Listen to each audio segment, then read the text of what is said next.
Polly, Stubby, and Al by D.B. Silvis. Chapter 1. It was a warm summer in the small, friendly town of Wolf Lake. Ben Donovan, his wife Sara, and two daughters, Katie and Megan, lived in a modest white house that sat on a hill, overlooking a round freshwater lake. Ben owned a two-man landscaping business. His wife, Sara, was a homemaker. She took care of 6-year-old Megan, 8-year-old Katie, plus the two family pets, Polly and the multicolored parrot, and Stubby, a tan-colored, short, bow-legged bulldog.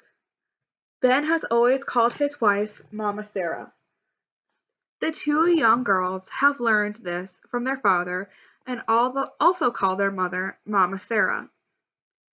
Over the years, Mama Sara, who loved all animals, has mended the wings of birds so they could fly again, and healed the cuts or breaks in the legs of squirrels, raccoons, and even a baby deer, so they could run and play.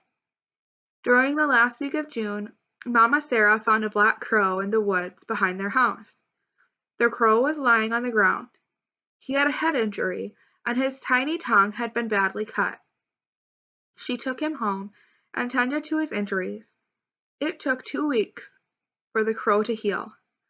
Finally, Mama Sara felt it was time for the black crow to fly back into the wild. So she and the two girls opened the back screen door and let him go free.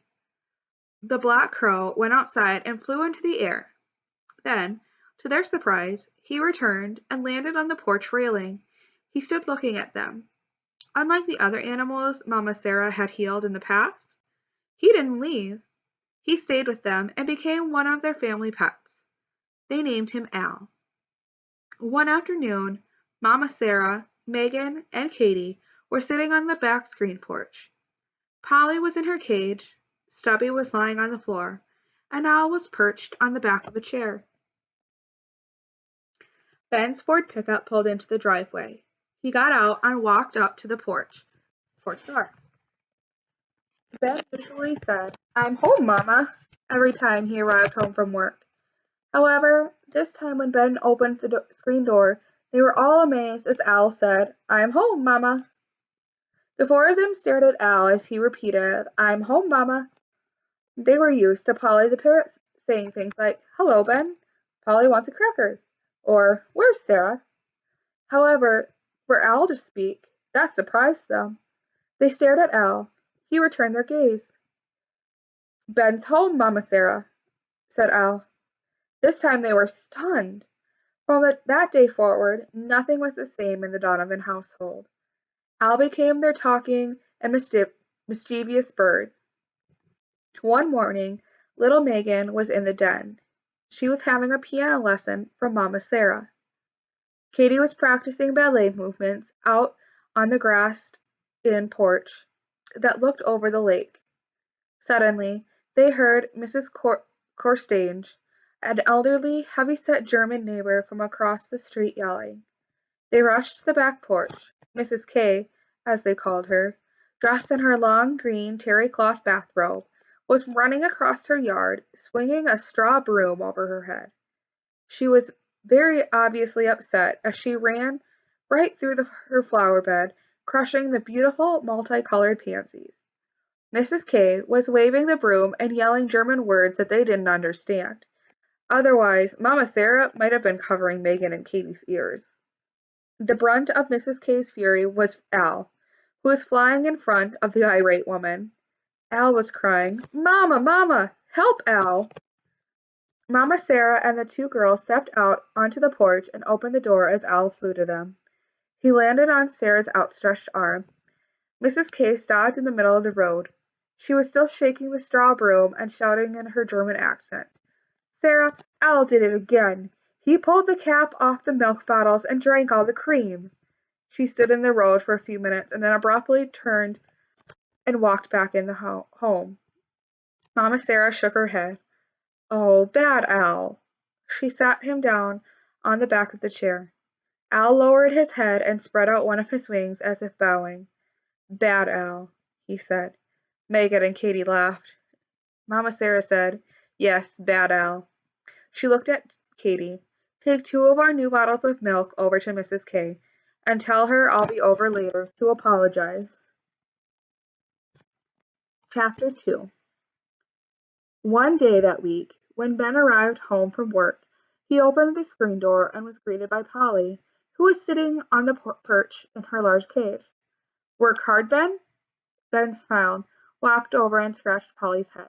"Yes, Polly, Ben worked hard today." Just then Mamma Sarah came out from the kitchen with 2 tall glasses of iced lemonade, and handed one to Ben. "Work hard today, Ben?" Ben laughed. "Polly already beat you to that line, but yes, it was a long, hard, hot day," Polly said. "Hot day?" They both laughed and sat down at a small round wooden table and sipped from their glasses. Stubby wandered out from the kitchen and lay down at Ben's feet. "Where are the girls and Al?" Ben asked. Al went with the girls. "They're down at the dock fishing for bluegills." "Are we having fish for dinner?" Ben joked. "Ha!" Mama Sarah chortled. "The girls catch anything, they always release it. They couldn't eat anything they catch." Ben nodded. Mama Sarah took a sip of her lemonade. "This afternoon I was reading an article about animals and veterinarians. One chapter was about crows that can talk. It seems that if their tongue was split, it enables them to speak. Remember when I found Al, his tongue was badly cut." Ben grinned. "Maybe you should sew it up." Mama Sarah looked at him. "Oh, Ben, you like Al the way he is." Ben smiled. "Yes, I do. He's one of a kind." A few minutes later, Megan, Katie, and Al returned home without any fish. The girls ran into the house and sat on Ben's lap. Al flew to a tree branch near the porch and looked through the screen. "No fish, Ben," he said. They all laughed. On Friday afternoon, Megan and Katie were helping their mother plant new seeds in the flower garden. The garden was a 10-foot square area next to a row of tall sunflower plants that supplied Polly and Al with sunflower seeds. Polly and Al were in the screen porch. Polly was watching Mama Sarah and the girls. Al was asleep on the arm of a chair. Stubby was keeping cool by laying on the linoleum floor in the kitchen. In a voice that sounded like Mama Sarah's, Polly said, "Stubby, come here, Stubby." Stubby jumped to his feet and ran out to the porch. He stood there, bow-legged, his long red tongue hanging out of his mouth. He looked around, but he didn't see Mama Sarah. Polly laughed and rocked back and forth on her perch. Stubby growled, waddled back to the kitchen, and flopped on the floor. Al woke up and looked at Polly. He flew across the porch and looked up the screen at Mama Sarah and the girls, who were working in the flower garden. He flew back to the chair and said, "Stubby, come here, Stubby." Once again, Stubby got up and ran out onto the porch and looked around. Polly and Al both laughed. Al's head was bobbing up and down as he flapped his wings. Stubby waddled over to Al and looked up. He started barking. Mama Sarah and the girls stood up and looked towards the porch. Katie smiled at her mother. "They're teasing Stubby again." Chapter 3. A few days later, Mama Sarah, the girls, Stubby, and Al were walking along the dirt road that circled Wolf Lake. It was a cloudless, sunny day. The girls were skipping a short distance ahead of their mother and Stubby. Al, who had been flying overhead, came down and landed on the ground. He walked a few yards with them. Then, in his recently new endeavor, he hopped onto Stubby's back. Stubby paid little attention to Al. He seemed to enjoy having the crow ride on him. Mama Sarah looked down and smiled. Al looked at her, tilted his head, and said, "Al's feet hurt." Mama Sarah burst out laughing. The girls turned back and saw Al riding on Stubby's back. They giggled and kept skipping on down the road. On the way back home, Al was flying along the road and through the trees in the woods when all of a sudden they heard him squawking. Then Al flew back to them and circled over their heads. "Mama, Mama, help!" Then he flew back into the woods. They followed him. Al landed on the low branch of an oak tree and looked down. Mama Sara was the first to get to the tree. She looked down and saw a bird's nest that had fallen to the ground. There were two baby birds in the nest. Mama Sara removed her big straw hat and placed the bird's nest into it. Al said, "Mama, help," as Megan and Katy knelt down by their mother. Soon Stubby arrived and looked at the birds in Mama Sara's hat. Sweat and drool dripped from his tongue as he barked his approval of Mama Sara saving the tiny birds. As they started heading home, Megan walked next to her mother. "Will they live, Mama?" "I'm pretty sure they will, Megan. But I'll need you and Katy to help me feed and care for them." "What do we feed them?" asked Megan. "Well, we need to catch bugs and dig up some worms. Then we need to mash them up for food." "Ugh," groaned Katy. Mama Sara grinned at Katy's expression of disgust. "All right then, you girls can help me catch the food. I'll do the mashing." She smiled. "Why do you mash the bugs?" Megan asked. "Because they're babies and can't eat whole food. You see, the mother bird catches the food, she chews it up before feeding it to them," explained Mama Sara. Katy grimaced. "I'm sure glad you don't do that for us." "Yeah, me too," Megan said, making a face. "Well, you don't remember, but when you girls were little, I used to mash up your vegetables, like peas, for you to eat." "Yuck," said Katy. "I still don't like peas." "Me neither," agreed Megan. When they arrived home, Al was already there. Polly watched them as they came up onto the porch. She bobbed her head up and down. Baby birds," Polly squawked. Mama Sara, Megan, and Katy looked at each other and laughed. "It looks like Polly and Al tell each other everything," chuckled Katy. Chapter 4. Over the next few weeks, they kept the two baby birds on the back porch and nursed them back to health. Finally, the day came when Mama Sara felt it was time for the two fully feathered and healthy birds to be set free. She didn't want Al to interfere, so she stepped outside and called him home. "Al, you come home! Al, you come home!" A few seconds later, Al flew in from a tall tree and landed on Mama Sara's outstretched arm. She took him into the house and fed him a meaty treat. It was his reward for coming when she called him. Polly looked at the crow and bobbed up and down on her perch and squawked, "Al, Al, Al." The black crow looked at the green, yellow, and red feathered parrot and said in a voice that sounded like Mama Sara's, "Polly, Polly, Polly," then looked all over and laughed. "Mama, those birds are really funny," said Megan. "That they are, and sometimes a real nuisance," said Mama Sara. The girls helped their mother take the cage containing the robins outside and sat it on an old wooden table. "I'm gonna miss them, Mama. It's been fun feeding and caring for them," grinned Katy. "I'll miss them too," chimed in Megan. "Yes, I'll miss them too. But it's time for them to return to nature. It is where they belong," smiled Mama Sara. "With that," said Mama Sara, open she opened the cage door, reached in, and took a robin in each hand. She kissed each bird on the head, then she lifted her arms up and opened her hands. The two birds wobbled a bit, and then flew to a nearby tree. They landed on a low branch, and for a few moments they looked down at Mama Sara, Megan, and Katy. Then they spread their wings and lifted off to the sky. Mama Sara, Megan, and Katy waved as they watched the two birds. Soon, the birds disappeared above the treetops. Megan started to sniffle. Mama Sara picked her up. "Now they're in the wild, where they belong, Megan, and they'll be happy." "Yes, but I'll still miss them." Her bottom lip was slightly quivering. The next day Mama Sara was doing housework.